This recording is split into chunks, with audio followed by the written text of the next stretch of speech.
धर्म योगी कब, कैसे, क्यों बने?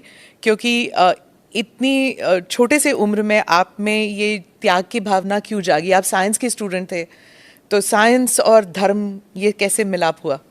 देखिए, सबसे पहले हम लोगों को धर्म समझना पड़ेगा। भारत की परंपरा को अगर हम जानना चाहेंगे तो भारत ने केवल उपासना विधि को धर्म नहीं माना है, कर्तव्य और सदाचार को धर्म को का एक रूप माना है और धर्म को उससे जोड़ करके देखा है। धर्म एक व्यवस्था है, एक वे ऑफ लाइफ है, जिसको आप एक जीवन पद्धति कह सकते हैं। वो जीने की एक कला है।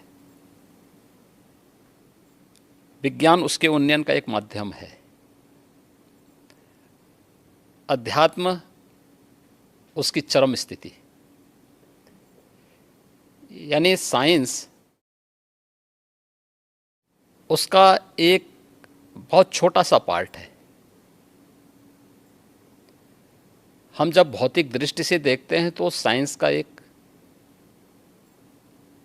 अन्वेषण होता है, एक एक्सपेरिमेंट हो जाता है।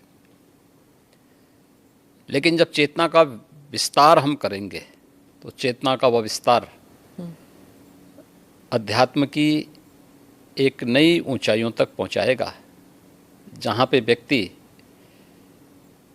किसी कार्य का केवल सृष्टा ही नहीं बनेगा बल्कि उसका दृष्टा भी बन सकता है। और यही वैदिक ऋषियों ने किया था जी। इसलिए स्वाभाविक रूप से